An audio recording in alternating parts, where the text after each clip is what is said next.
Clément, qui est Aminata Sy? Donc Aminata Sy est la présidente d'une association sénégalaise qui s'appelle ASAF. Dans le cadre de la quinzaine culturelle, nous traitons de sujets qui sont rarement mis en avant et qui concernent essentiellement l'Afrique. Donc il nous paraissait intéressant et opportun d'inviter justement Madame Aminata Sy qui à travers son association essaye de combattre l'excision, la pratique de l'excision au Sénégal. Ce qui était intéressant à travers son combat, c'est que il faut savoir que l'excision est un moyen est une activité professionnelle pour les femmes qui la pratiquent et donc son programme d'activité justement met en place de nouvelles activités génératrices de revenus pour justement favoriser l'abandon de cette pratique. Aminata Sy. Alors Aminata, tu viens à Roubaix pendant la quinzaine culturelle africaine. Qu'est-ce que tu es venu dire? Bon, je suis sénégalaise, c'est Madame Sy née Aminata Sy. Je viens du Sénégal pour participer à la quinzaine culturelle de Roubaix. Et c'est pour sensibiliser les ethnies qui sont là, qui sont concernées de l'excision. C'est ça le but de mon voyage ici à Roubaix. C'est quoi l'excision pour ceux qui ne connaissent pas? Bon, l'excision, c'est une pratique traditionnelle qu'on utilise souvent au Sénégal, dans beaucoup d'ethnies, Alpulaar, Sérère, Soninké. Et c'est une opération là où on enlève le clitoris, bon, les petites lèvres et les grandes lèvres. C'est une ablation des organes externes de la femme. Oui. Donc cette pratique, elle existe encore de nos jours? Oui, elle existe jusqu'à présent, malgré que la loi a été votée ici en France et en Afrique aussi en 1999. Mais jusqu'à présent, les gens se cachent et le font. Pourquoi ils le font? Pourquoi ça continue à se faire? Oui, parce que y en a qui trouvent que c'est bon, il y en a qui trouvent que c'est pas bon.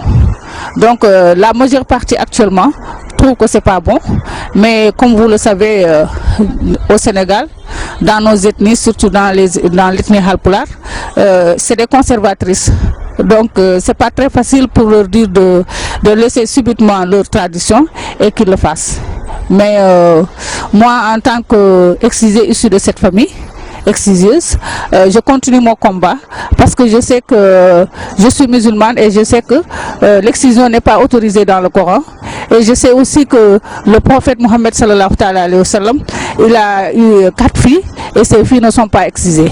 Donc moi j'ai dit que bon, même si les gens continuent à le faire, moi je continuerai mon combat jusqu'à atteindre mon objectif. Et il paraît qu'il y a de l'excision en France? Oui, il y en a. Il y a l'excision en France. Parce qu'il y a des ethnies qui quittent la France pour aller en vacances au Sénégal et exciser leurs filles.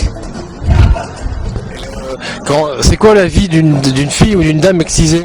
Bon, je dirais que c'est une vie très moche parce que consciencieusement, c'est une pratique qui est là, qui n'est pas du tout honorable. Il y en a qui disent que c'est honorable, ceux qui ne connaissent pas. Mais moi actuellement, je sais que c'est quelque chose qui n'est pas du tout normal et qui est là psychologiquement, qui tracasse les femmes. Et elles ne peuvent rien dire, elles sont là, bon, elles ne peuvent rien dire, mais elles savent que ça leur fait mal. Ce que tu disais en fait, c'est qu'il y en a qui gagnent leur vie à exciser. Oui, oui, c'est une pratique que les femmes pratiquent. En même temps, elles y gagnent leur vie. Parce que elles sont payées. Elles sont payées, mais moi particulièrement, j'ai sensibilisé beaucoup de femmes. Actuellement, j'en ai 10 exciseuses qui ont déposé les lames et qui se sont transformées en teinturières. Et maintenant, voilà, avec nos maigres moyens qu'on a, on essaie quand même de les aider.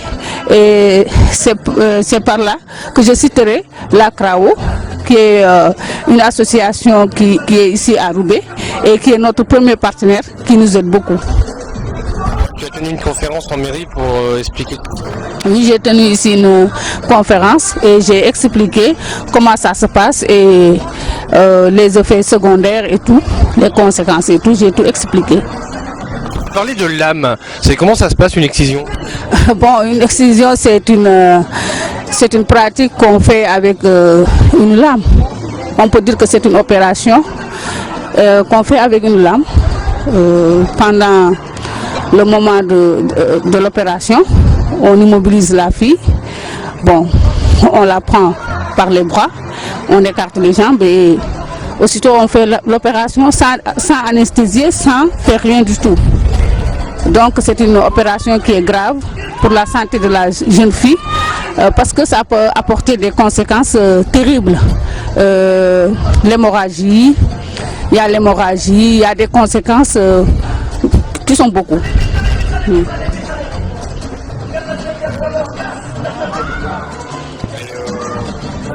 Pour nous, Européens, c'est un sujet assez choquant et j'avoue qu'on a du mal à comprendre ce qui peut justifier de telles pratiques. Bon, ce qui justifie cette pratique, même nous, étant concernés, avant de s'engager dans cette lutte, on a beaucoup fait des recherches. On a demandé par-ci, par-là, des gens qui sont venus avant nous pour demander pourquoi exciser. Bon, il y a des marabouts qui nous ont expliqué, il y a les exciseurs qui nous ont expliqué, mais tout ce qu'ils nous ont dit, vraiment ne nous ont pas convaincus. Parce que ça c'est venu d'un homme qui était jaloux de sa femme, parce que le clitoris c'est quelque chose de fondamental chez la femme. Donc c'est ça, on ne peut pas dire plus. Question peut-être un peu difficile, mais une femme qui est excisée, comment elle peut comprendre le plaisir? Bon, c'est très difficile. La sexualité, c'est une chose de psychologique, on peut dire. Mais la majeure partie des femmes reçoivent leur sensibilité sur le clitoris. Donc, celles qui sont privées de cette partie, elles sont là, elles font semblant d'avoir le plaisir, parce que on est obligé de satisfaire son partenaire. Parce que chez nous, les femmes sont des conservatrices. C'est des femmes qui se respectent. Une femme qui ne veut pas aller de tort à travers chercher d'autres partenaires, elle préfère rester fidèle à son mari ou à son partenaire. Elle est là, elle va chercher comment faire pour satisfaire son partenaire ou bien son mari. Donc on est obligé de faire ce qu'on peut. C'est de la totale soumission. Ah oui, c'est une grande totalité. Oui. Comment on peut lutter contre l'excision? On peut lutter contre l'excision surtout faire la sensibilisation. Surtout la sensibilisation. Faire des causeries, faire des VAD, c'est-à-dire des visites à domicile. Essayer d'approcher les personnes concernées.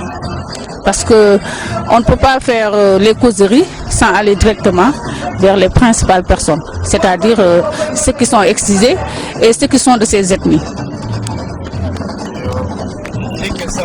Une jeune fille, déjà, notre question, les jeunes filles qui seront excisées, c'est à quel âge? Ça dépend, l'âge varie. Il y en a qui excisent leur fille dès la naissance, après les 3 trimestres. Il y en a qui attendent jusqu'à 4 ans, 5 ans, 6 ans. Ça dépend, il y en a qui attendent jusqu'à 18 ans même pour exciser. Ouais. En France, tu sais, il y a des gens à 18 ans qui sont excisés? Oui, en France, il y a des enfants qui sont là à 18 ans. On leur fait quitter le pays pour leur dire, on va au Sénégal pour visiter, on va en vacances.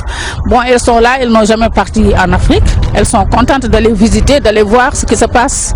Mais malheureusement, elles ne savent pas ce qui les attend là-bas. Et c'est l'excision.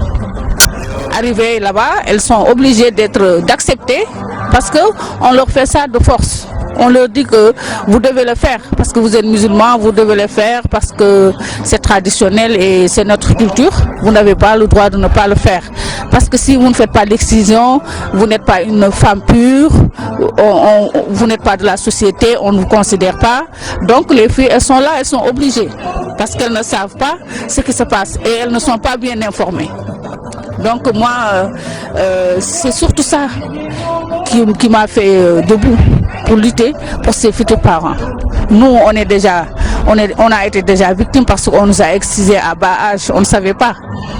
Mais maintenant, nous, on ne veut pas que les futurs parents excisent leurs enfants. Donc, vous voyez ce que je veux dire. C'est à partir de maintenant que tout le monde doit nous aider pour arriver à atteindre notre objectif. Le message passe aux nouvelles générations.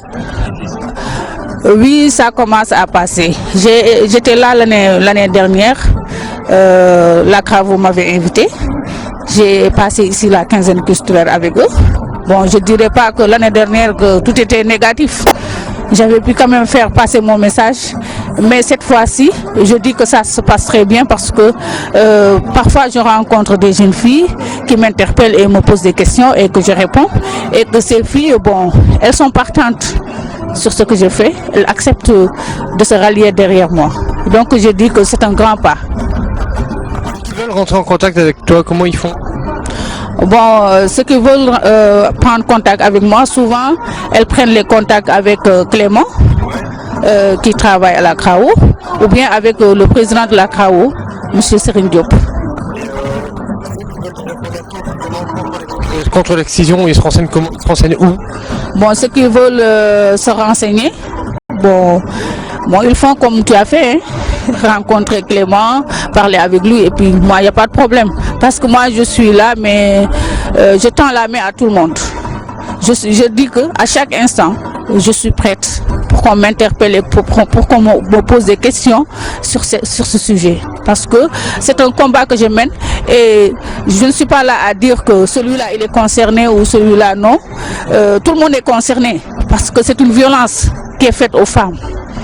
Et toute violence faite aux femmes doit être défendue par quiconque.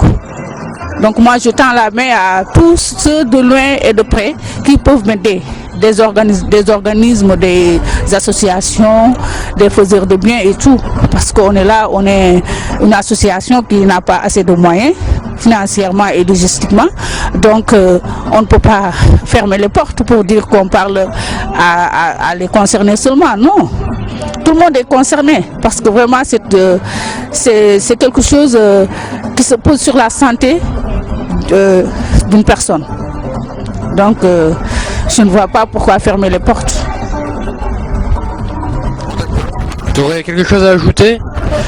Bon, sinon dire que bon, je suis là jusqu'au 4 mai et je suis prête à répondre à toutes les questions. Et je suis prête aussi à rencontrer toutes les personnes qui veulent me rencontrer.